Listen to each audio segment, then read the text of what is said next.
n'ekitone nnyo 21 billion sente nnyingi nnyo. Ekiminizi kati omuntu wa bulijjo owa wansi ayinza obutasobola kukola kuyingira mu bizinensi eyo naye ate abamu ku balina sente ddala nene mu gavumenti wesanga nti bw'okola okunoonyereza n'oleeko juizi abantu nga bakyogerako saizi emityana nti amasamba g'enjaga ag'abantu ba bulijjo gatemebwa esaayiwa ne bagyokya naye ate ag'abanene bo bagakuuma bukuumi na mmundu kubeera kati baziyita na flowers niyo tebagiyita njaga bimuli ebimuli by'abantu. Omanyi nze nina advantage emu nti bwe nali nga nkyali nakulira nnyo ku street wabula olw'okulira ennyo ku street olina obulamu bw'ogenda okuyiga nti ebisinga ogenda biyiga by experience nti kale era nga olaba nti marijuana abasinga bagamba mubi n'oba okoze research ennungi ennyo togenda sanga nti mubi kubanga nze mukyalo gye twakulira eyo kokuzaalwalanga soto kosidiosis twagulanga mpeke mu ddwaliro nedda twafumbanga njaga n'ogiwako ejjiiko 2 leero akawungeezi n'ogyongera ogenda okulaba nga ekoze ekitereetezo naye ennaku zino kakati kukuba erwala simanyi esoboka ogenda ogula eddagala bweriti ate kwegamba naye okoze tuyo ennaku zino zijjudde ebintu kuba kati saa zino ekintu kyetulimu kyetuyita inorganics. Inorganics bino ebyo ebintu ebigimusa gimusa chemicals kati kyoboolaba nti ne life gyetuli nti ogenda kusanga omuvubuka alina emyaka 24 nga yekka olusi sukaali alina pressure olwa naye nga ffe tukujjwa tumanyi nti abantu abazeeyi balwala sukaali abagagga balina kuseeta balina pressure naye muffe ffennyini kuba kati gavumenti erina ekintu kyeyerabidde tulina obulwadde bwe tuyita mental illness yatolina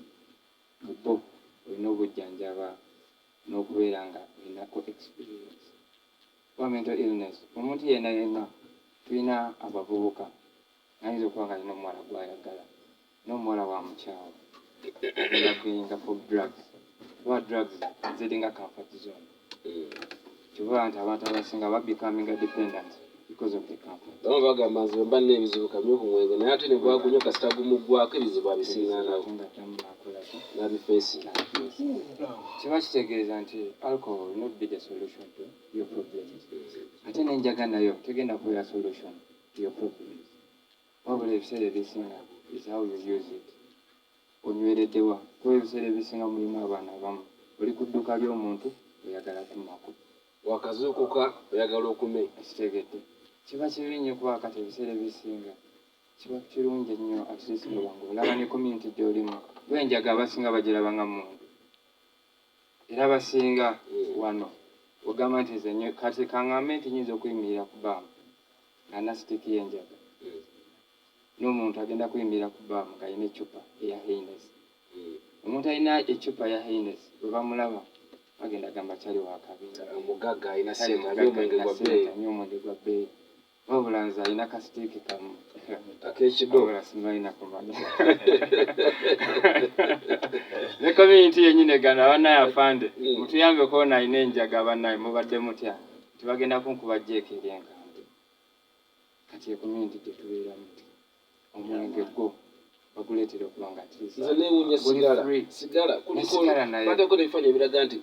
sigala alwaza amawugwe ne bagakubako nga mafu ate bagamba nti omuntu okunywa sigala olina omunywera miyadi 50 naye batambula bamunywa 50 osanga omuntu akoze ate ekisinga okunyiiza ennyo nti n'abantu abamanyi amateeka agenda kumako sigala nga kuli kumpi naye tolina ngeri gy'ogenda mugamba ye afande oli kutyoboola eddembe lyange kiba kibi nnyo kuba bagenda kola ki naye nga neeyanziza nnyo newe wale tusuulirayo kadde alojja twongere okuttaanya ku nsonga ey'okubanga nengaasibwa atwenze nyo tweyanze kumunjabuliriza oyo Mukunda Rebecca ali advocate era bw'atyo asomesa abantu abavubuka ku nkozesa y'ebiragalalagala mu Mbale era ng'alina ebitongole by'akola nabyo ebyenjawulo nga biri ku ddimu lyerimu yakatwegattako program inzan signal from much na namna akatunyezemu ganike period mboko nze ali kato mulongo test silongo wanzi nja kuba ntambula naye mpaka saa zijja kuba mukaaga awo nno nja kuba nkujjako omumwagwa nkuba munayinza okukola nkozesa mu wasikozesa bigere era nja kuba nkujjako omumwagwa nkugambe nti amunaye kagale nange nkutadde kankwase jonike yetikya jone bakutuuse mu by'emipiira we by'emizannyo nga tuvudde wa mukulu ali tudde ewa Sharif twogere ku bagi eyo n'ensonga yefudisi nabye omuntu ogwosinga okwagala ennyo nandala mafaabi ye muntu w'abantu singa osinga okwagala abantu ge basinga okwagala kyekyo ekituufu tusooke tutandikire ku gundi then tudde ku FDC okusooka nja kwebaza muganda wange tusoose okusaba omutima ku nsonga y'ebiragala ali webalire atuwadde pikica we gye yava kya bwatambudde kintu akibaddemu kintu akirabye ebizibu kye bibirimu ekiro kyekiri byona pulezidenti wa mwami Kyagulanyi pulezidenti wa mwami no is my brother boss is president yayimba from all what you have submitted yayimba n'akola conclusion n'agamba enjaga mbi nnyo era ekyankanya lipo yazigala so enjaga yombi wadenga bino byona muganda we nakyokuwonyemu advantages enjaga biraga naye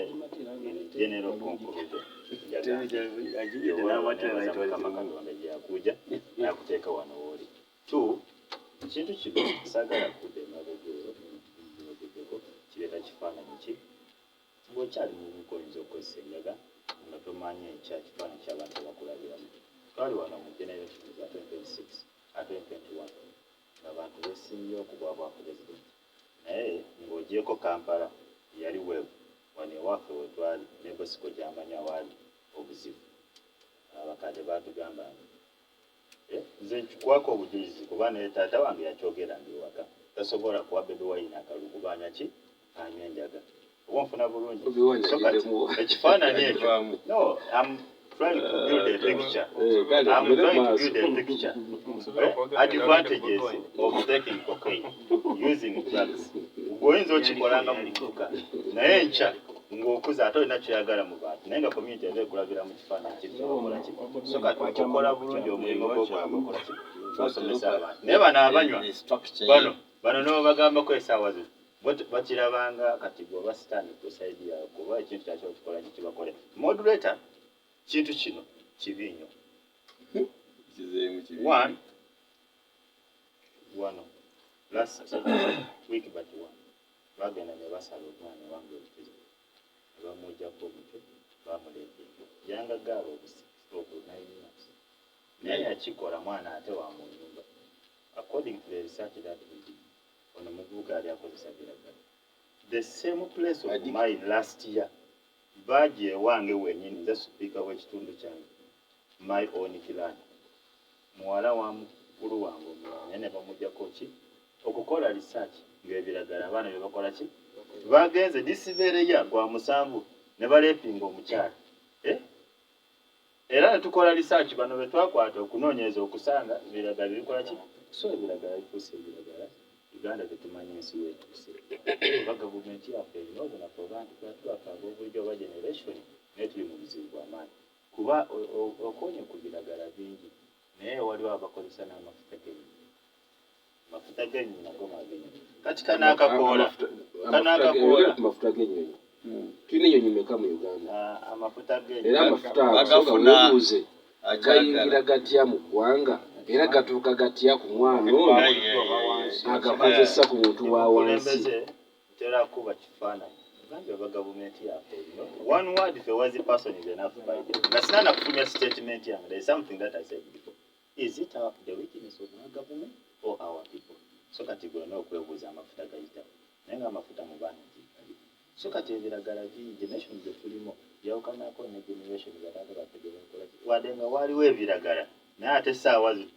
mulimu ebirungo bingi kati ate kanaakakoola kano kakoola simanyi bamukalaba mutya naye kanaakakoola just bonus of this one bwongeza simanyi bafuna bulungi naye nga wekigambyeko ti mu gavumenti eno eriko n'abanene bakola ki babikozesa kyo kituufu nalunaku lumu bwe nagenda wano ku CPS naye ensonga zange n'abaana bange bwe bakwate tukole kituzimalize kati obwa poliisi mukwano gwange amba chairman first come chairman you see that bag you are seeing the other side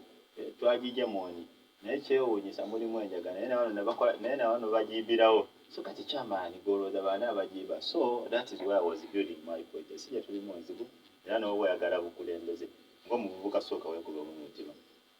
kikyo yagala enkya ebiragalo n'abikozesa naye omutogo gukisobola ekyokubiri kikwa kifaananyi ki obwongo kyekikulu nze neebaza mukama katonda nsigozaako kitamiiza kyonna naye kiba kisa kya mukama katonda naye gurupu zenkuze nabo abasinga obungi batamiira so kati kino kye tulimu tulina okudda wansi tukole omulimu gw'okola tubuulizire abaana kirungi kyekiri mu biragala n'ekibi ekyekiri mu biragala naye there is a government I'm not meaning Uganda yo ate eri gye bakoopa oba gye babijja gye tutamanyi we biyita bwate bakifunamu nnyo wewali obuzibu so kati moderator nanzira ku nsonga ya FDC ekyebiraga nkigaddewo kyo kibi nnyo ddala kyo kibi nsonga ya FDC kulikisayo baganda bange bonna ababudde babagobye ku bukulembeze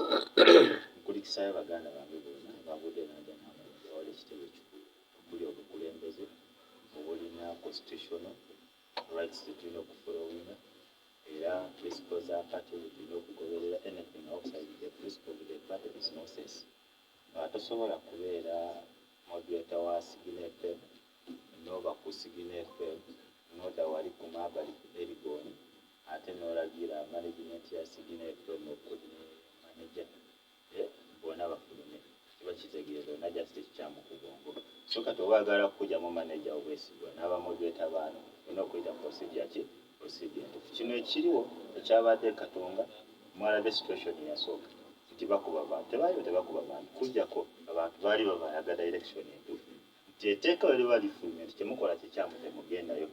people in FDC have a right to protect their party it is just because of the few individuals our brothers and the sisters within the party abalina personal interests zaabwe n'entalo zaabwe zitagasa avaavaayo ne bagamba nti tujjeemu some members obwesigwa naye ng'ate bwe bagyemu obwesigwa ate betwalabye during nomination that the very people are nominated within the party kati omuntu alina amagezi ategeera omuntu gwe bagobye mu party ne bakusuula wabweru ojjawa amaanyi agakola ki agakubeera nominated ekyokubiri saga tufuulinge bantu kino twakirabako nde musajja musiraamu katoli musajja musiraamu omufutu waffe atukiikirira asano jakiwako obujulizi waliwo group ya Superafrica neyeyawula ku kibinja ky'obusiraamu obutuufu bone bagamba nabo bakozesa ekitongole ekyabwe era balwana nnyo batuyitanga n'abagisu buno lekabona kumanyirira bugisu buno bukola ki buze naye akaseera katuuka abantu ne bafuna amazima ne balaba ddala kituufu okweyawula nga tetuli ku mulamwa tuba tuleka ki ebwanga atuleka busiraamu ayogera ku kya mufti ne super mufti this is why I'm letting this mu Uganda olaba enjawukana ebiseera ebimu temubirabira nga jasi mukerera abantu kebakola noonyereza kyekiri no mbeera gye tulimu olwaleero we believe in Uganda which is united we believe in Uganda ya buli omu we believe in Uganda gogenda okutuukamu enkya era nze Sharif essaawa zino okuva wano mu Mbale ng'anoonyeza nandaala akalulu nzire mu Bunyankole mbavume nga bwe batambula obukunya nkoze ki mwakoze kikyamu tulina okugatta abantu bonna toba na mukulembeze mutuufu ate tolina na lukusa lwesimbawo kuba byogenda okukola oba okolera kika kyo na famire yo so kati wano FDC wetutuuse tugenda mu kalulu si kyekyo saamu nga mukaaga then after elections on this coming month puroguramu gye tulina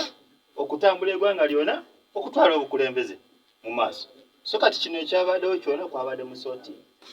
we sought so kati twabadde mu sorting nga sorting eno gye mulaba eno tiimu eya Katonga kambabulira amazima these are people who have gone astray they have failed to follow the principles and the right procedures of the party singa bakkiriza nti Nandaala basobola okumugyamu obwesigwa obukulembeze bwa Nandaala si bulungi they had to go into elections. That's on they present another candidate against they vote for that candidate.